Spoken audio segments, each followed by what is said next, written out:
The Road to Bound for Glory 2005. In this video right here, I want to go back and reflect on one of my favorite times in pro wrestling, that being the couple of months that would build up to what is my personal favorite Bound for Glory 2005. Actually, I think the entire year is on fire, but I just don't have the whole year on DVD, so I can't talk about it all right here off the top of my head. But from June until October, that little 5 month span right there, I just think a lot of great stuff happens. There's a lot of good stuff to talk about, and I don't know, I'm just like kind of hyped to make this video right here. As if you can't tell, I got the whole format and structure and idea from this video from Sanders Robin 24. Link in the description. Go do yourself a favor, go subscribe to him. He is definitely the best YouTuber. Like I can't say enough. Go subscribe to him. So yeah, TNA 2005. A lot of great stuff to talk about. The roster was on fire. Pay-per-views were delivering every single month. Matches were great. There was just such a wide variety from, the alternative that was the X Division to the crazy stuff that Raven was doing as the main eventer. And, in the main event scene, it was just real wide variety of stuff. It was a real unique atmosphere. Significantly smaller crowds than what we're used to as WWE fans, and a six-sided ring. We're not used to that either. However, TNA gave the fans what they want more than, probably any promotion ever has since ECW back in the 90s, you know what I'm saying? They really gave the people what they want, at these times, and things were just really clicking, you know what I'm saying? Also, I think Mike Tenay and Don West were an excellent commentary team. Some of you might not agree with me, but some of you might not like one or the other, but just the two of them together, their chemistry, hearing Don West go, "Oh my God, that was freaking insane." Like, dude, it was just worth it just hearing that right there. So just so much great stuff in the company. I can't stress it enough. I want to talk about the X Division. I want to talk about the main event scene. I want to go over, matches, top matches of this time, MVP candidates, just a lot of great stuff to talk about. So, yeah, let's see here. The X Division. It was just awesome at this time. This year it really blew up. This is what Mike Tenay would call the signature division of TNA, and the roster was huge. You had AJ Styles. You had Christopher Daniels, who was the X Division champion at the time. Samoa Joe, Chris Sabin, Alex Shelley, Matt Bentley, Petey Williams. Then you would have like kind of undercard cult favorites like Jarrell Clark, Shark Boy, Sanjay Dutt, Amazing Red. There was just a lot of fun talent going on. It seemed like there was always three, maybe four fun X Division matches that were happening on the show every single show. So it was just some good stuff. And I believe at this time TNA worked out a deal with Ring of Honor. I don't know the specifics behind it, but I do know that guys like Roderick Strong and Austin Aries would be wrestling on pay-per-views. So, there's just some good stuff right there. The NWA title, I think this was a good time for the main event because around these years there was just way too much Jeff Jarrett, and with the way that TNA's crowd would change from the old Tennessee Asylum or wherever the hell they were to the Impact crowd, the crowd's significantly changed. So Jeff Jarrett's heelish ways may have been a little bit outdated, so it was a real breath of fresh air to see Raven as the champion, and just the variety that he would bring to the main event compared to what the rest of the card was bringing before him. It was just some really good stuff. However, though, the X Division was just so good at this time that the NWA title and the main event was really in the shadow of the X Division, with all the buzz for it and everything going on, with the way TNA was evolving and with what the fans wanted to see. They were really pushing for the X Division at this time, and even though Raven had a great title reign, I thought, or a really good title reign, they were still in the X Division shadow. So, that's just something to point out right there. I really don't want to go over the tag title scene because, I don't know, I just don't think it was really popping at this time. It was just like, you had Team Canada, AMW, and the Naturals, and, I think they were cool and everything like that. They had good mouthpieces. The AMW, America's Most Wanted, they were, the best tag team in TNA at this time. They were like the AJ Styles of the tag division, you know what I'm saying? But it was just like, we got the same matchups every single month, whether it was the Naturals against Team Canada, AMW against Team Canada, AMW against the Naturals, AMW and the Nationals against Team Canada. It was just the same thing over and over. There were no title changes on pay-per-views. There were no 4-star tag title matches. I really think the tag division really picked up in 2006 as we'd see the Dudleys wrestle more. We'd see LAX come together. AJ Styles and Christopher Daniels were an excellent tag team in 2006. So, I think things really picked up the year later. But, I just don't want to go too much into the tag title scene. So we're going to start off in June at Slammiversary.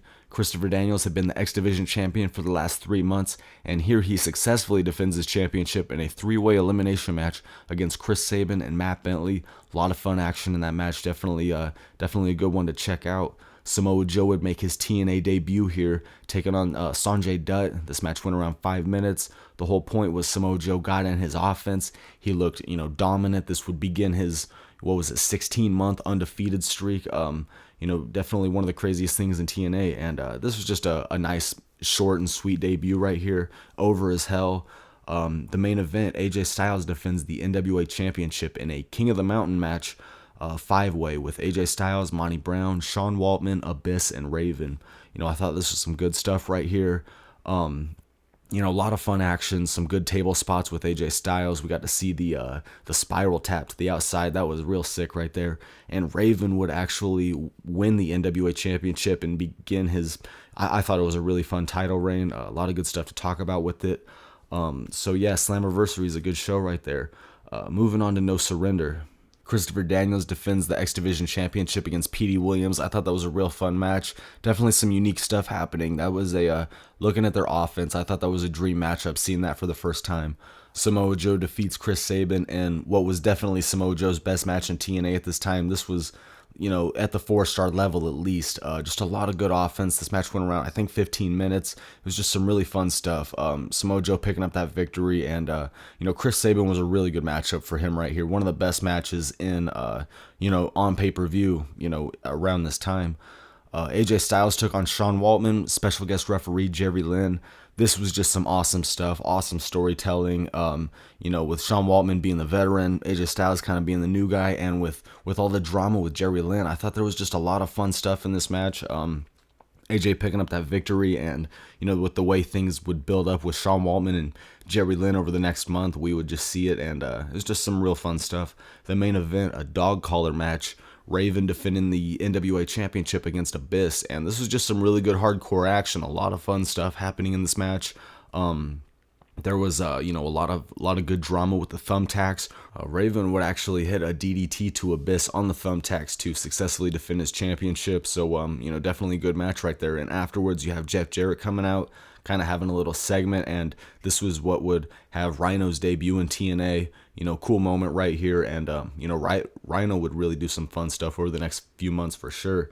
The next pay-per-view is Sacrifice, what I think is one of the best shows of the year. Jerry Lynn versus Sean Waltman. I think this is our first time seeing Jerry Lynn in the ring in, like a year or something like that, after taking a nasty bump from a cradle shock, and I think he messed up his rotator cuff. So to see him coming back, taking on Sean Waltman, two really good wrestling minds right here. So these two put on a good match for sure.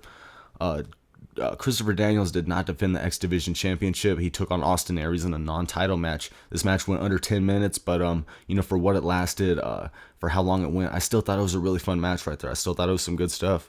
Here we had the Super X Cup Finals. This was awesome. Over the last month on Impact, they've been doing qualifier matches to get to this point, and here we're at the finals.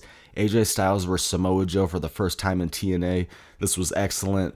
This was what would get Samoa Joe a title match at Unbreakable against Christopher Daniels for the X Division Championship. However, Daniels interfered in this match and had a little, run-in with it. So, since he cost AJ the match, AJ, had a problem with that. He had a say in it, and that's what got him into the match at Unbreakable, and, which is what made the triple threat. So I'll talk about that in a little bit. But yeah, AJ versus Joe, they went like 15 minutes. They had an awesome match. The crowd absolutely loved this. Some good stuff right there. The main event, Raven would team up with Sabu to take on Jeff Jarrett and Rhino. This match was crazy. A lot of great action, a lot of great hardcore stuff, like the main events have been delivering.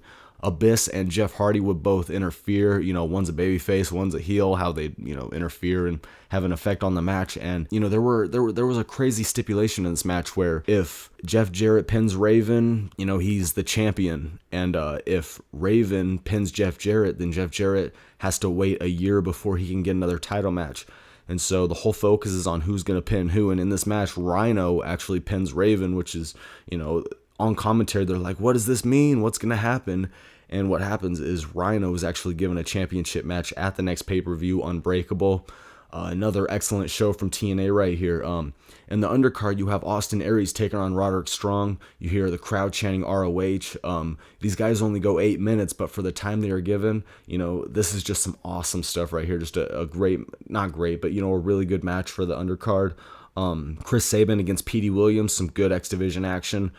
We'd see Matt Bentley make his return. He hadn't been around for the last couple months, I think.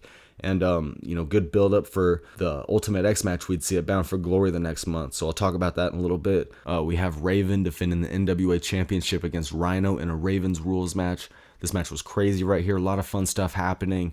Real bloody, good hardcore action. There's a lot of interference in this match, but Raven would successfully defend his championship. And our main event, what a lot of people consider to be the best match in TNA history, the triple threat match. Christopher Daniels defending the X Division Championship against AJ Styles and Samoa Joe. Now, this was just supposed to be Daniels against Joe, but with Daniels interfering in the Super X Cup match, the month before at Sacrifice, AJ Styles, he stated his claim. He said, I need to be in this match. I got screwed. And, props to TNA for making this the main event. This was just excellent stuff.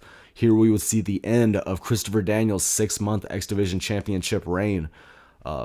This is the end of what people consider to be, at the time, the best X Division Championship reign in the history of the company. He held the belt for 6 months. He defended it against so many people. Shocker, Elix Skipper, Bentley, Sabin, Petey Williams, just a lot of good stuff with him as the champion. So bittersweet end of the championship reign, but AJ Styles would become a 5-time X Division champion by winning this match, and I can't say enough good things about it. Excellent stuff. And we are now here at Bound for Glory 2005, my favorite Bound for Glory of all time, without a doubt. It's just so much fun stuff happening on this show. Even the pre-show, you had a fatal 4-way match, Sanjay Dutt, Alex Shelley, Austin Aries, and Roderick Strong, and this was just a fun match. A lot of fun stuff happening here. Sanjay Dutt picking up a rare pay-per-view victory in TNA right here, and just great X Division action for the time that they got, for the spotlight that they got. They were in the pre-show and they still made the best of it.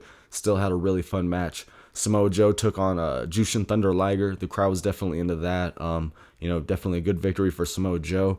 Ultimate X match, Petey Williams, Chris Sabin, and Matt Bentley, the winner to become the #1 contender for the X Division Championship. And, I thought there was some fun stuff here. I definitely think that the good spots in this match were overshadowed by the fact that, you had the X keep falling, and it eventually went to Petey Williams, who just caught it the same way that the match kept going on. So, people were unhappy about that. Chris Sabin and Matt Bentley especially looked unhappy about that. It just makes me wonder who was originally supposed to win that match right there. AJ Styles and Christopher Daniels had their best match in TNA without a doubt right here, up to this point at least. 30-minute Iron Man match, just some excellent stuff. Just these two men, and the way that they went down to the last second, I don't know, it was just awesome right there. Monsters Ball was on this, Monsters Ball 2. This was my favorite Monsters Ball. You have Sabu, Jeff Hardy, Rhino, and Abyss. This match was just... all I'm going to say is it was choreographed so amazingly. It was just so sweet. Raven defends the NWA Championship. Just kidding.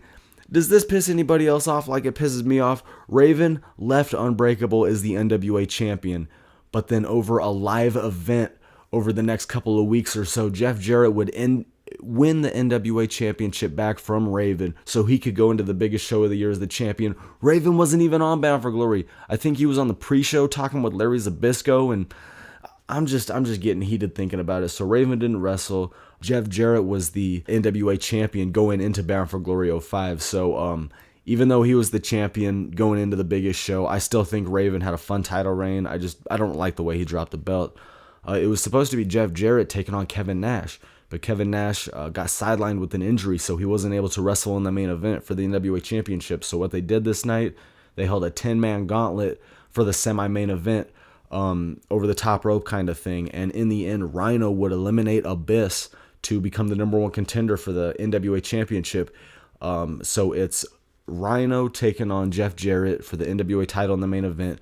Tito Ortiz is the referee. You have overbooking with AMW and Gail Kim. The match only goes 5 minutes, and so you're thinking to yourself, a 5-minute main event and the biggest show of the year. You kidding me? But I really think they made the best of the time for what they did.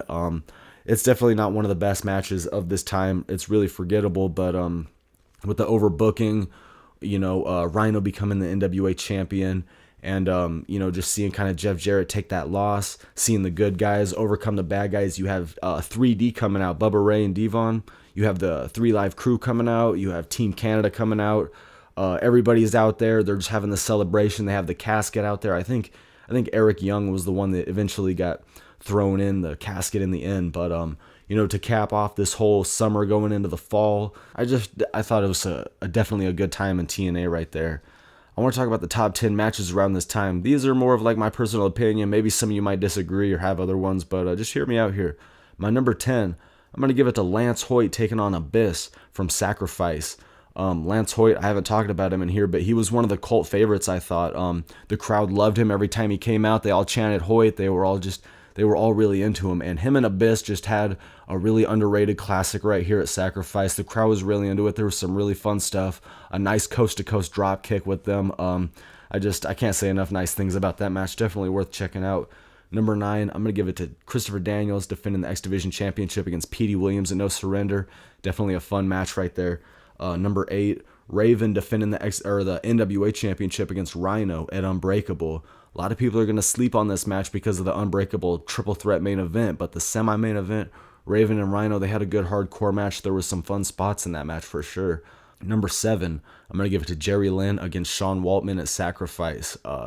Just great wrestling. Like I was saying, 2 really good minds for wrestling, and, they just structured a really good match right there, so definitely one to check out. Number 6, I'm going to give it to AJ Styles and Sean Waltman from No Surrender the month before. Just awesome match right here. I definitely put this on the 4-star level personally, with Jerry Lynn as the special guest referee, and the storytelling, the wrestling that they did, just a lot of fun stuff in that match right there. Just a lot better than I think a lot of people were expecting it to be for sure. So definitely one to check out. Number 5, I'm going to give it to Samoa Joe and Chris Sabin from No Surrender. Another match that I would put at least on the 4-star level, maybe 4.25 if you want to. Just a lot of really great action in this match right here. I thought, at this time we didn't know how long Samoa Joe's, undefeated reign was going to go on for. So anybody could have beaten him at this time, and just to see Samoa Joe pick up this win right here, I definitely thought it was just a really fun match. A lot of good stuff on there. Number 4, I'm going to give it to AJ Styles and Christopher Daniels from Bound for Glory, the Iron Man match. Like I was saying, they really did the best with the 30 minutes in this, and it was just I thought, up to this point, it was the best match that these two had in TNA, so, a lot of good stuff right there. Number 3, I'm going to give it to Monsters Ball, Jeff Hardy, Sabu, Abyss, Rhino, what I was just talking about. This is just awesome. This is so much fun to watch. I just can't talk enough about how much fun this is to watch, and this is where Jeff Hardy jumps off of the stage and swantons Abyss through the tables, and Don West goes, "That was freaking insane." Like, I don't know, I just love Don West at that time right there. So excellent match right there. Number 2, I'm going to go Samoa Joe and AJ Styles from Sacrifice, the finals to the Super X Cup. Excellent stuff right here. Awesome wrestling match. Excellent offense, awesome counters right here. I can't say enough about that. Just the crowd was loving this right here, and I just can't say enough good things about this. Definitely up on that 4-star level, above it. Can't say enough good things about it. Definitely go check out Sacrifice. That's one of the really good matches on that show right there. Number 1, I'm sure you already know, the Unbreakable 3-way. I don't even need to say it. It's just an excellent match. The best match in TNA history, if you ask me, but some people might disagree. Some people might have other favorites, but that's totally cool. All right, so next up, I'm going to do my top 5 MVP candidates from this time. Number 5, I'm going to give it to Abyss. He definitely had the match quality, I thought, on every single pay-per-view. He was definitely doing some fun stuff. And with that, he had James Mitchell with him, who, look at every pairing from a manager to a wrestler, and this might have been like one of the best of all time in wrestling. I mean, just James Mitchell's promos with Abyss in the background, having an interview with Jeremy Borash or something. It was just always some fun stuff. And then later in the night, Abyss would deliver in the ring and, some kind of match. So definitely awesome stuff. Number 4, I'm going to give it to Raven, the NWA champion for most of this time. He was definitely putting on some fun main events. He had a fun title reign. It was definitely always fun to see what he was going to be doing, every pay-per-view. The reason he's number 4, though, is because this title reign really took a backseat to the X Division. It was just, the X Division was hot at the time. It was huge. It was exactly what I thought pro wrestling needed at the time. So, that's why Raven's number 4 and, not number 2 or something like that. So, number 3, I'm going to give it to the Fallen Angel, Christopher Daniels. He had that 6-month X Division title reign like I was talking about. He defended against, a bunch of people. It was just, the best X Division title reign at that time. Daniels was just always delivering in the ring, and he was definitely cool. He was over as hell with the TNA crowd. So, definitely some good stuff right there. Number 2, I'm going to give it to Samoa Joe. He had a real hot debut. The crowd was just more into him than anybody, it seemed like. They just, chanting his name. He's just so brutal in the ring, and it was just real hot for the company, I thought. He won the Super X Cup. He was, one of the participants in the greatest match in TNA history with that 3-way, and just so dominant at the time. It was just a huge, shot in the arm for the company. So number 2, Samoa Joe. I'm sure you already know number 1, AJ Styles. He had the performances every single pay-per-view, whether it was wrestling for the NWA championship or for the X Division championship. Either way, he was just the man. He is that homegrown guy from TNA. That he is that TNA guy without a doubt, the face of it. And he just had the wrestling to back it up. And definitely awesome stuff from AJ Styles during this time. So I hope this video turned out okay. I hope you guys liked it. I just definitely thought there was a lot of fun stuff to talk about. If there's anything I missed out on, maybe from Impact, or maybe if you guys thought the tag division was a little cooler than I thought it did, let me know some of the big things I should have talked about. But that's my video. Hope you guys enjoyed it. Thanks for watching, y'all. Peace out.